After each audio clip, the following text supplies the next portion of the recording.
زه له خپله امر بالمعروف نه ډېر خوشحاله یم. هر سړی په هغه باندې پرده کړي، په عزت کې، په ابرو کې، په عموم د چوکاټ او د اسلام وي. تر هغسې دا هغه اماراتی وروره ټول خوشحاله یم.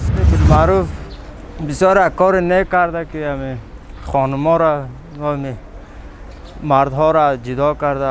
هر کس هم روزشان مشخص است که کدام روز بیاین از این جای دیدنی دیدن کنند. بسیار کار خوبی شده که اینجا زنها و مردا دیگه جدا شدن و ما به خوبی میتونیم که حیوانات رو دیدن کنیم.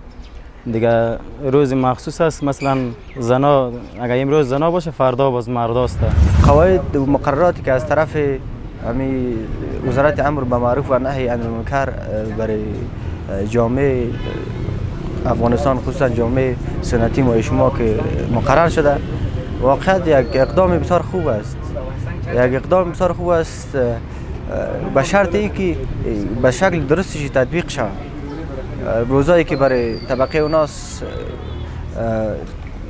چیز شده مشخص شده اونا مراد بکنن و روزایی که برای طبقه ذکور مقرر شده مراد بکنن. بسیار اقدام خوب است. ایره اگر تطبیق کرده بتونیم و ایره در مکاتب اگر تطبیق شود، در پانتونا اگر تطبیق شود، بسیار اقدام خوب است، اقدام نیک است. زه اوس راغلی یم دبرې پارک ته د مطالعې لپاره. کوم دغسې اوس د امر بالمعروف لخوا وضع شوی ده چې نارینه دې په یوه ورځ او ښځینه دې په بله ورځ دا ډېر ښه کار شوی ده. یقینا چې ټول شاګردان چې دي ډېر خوشحاله دي.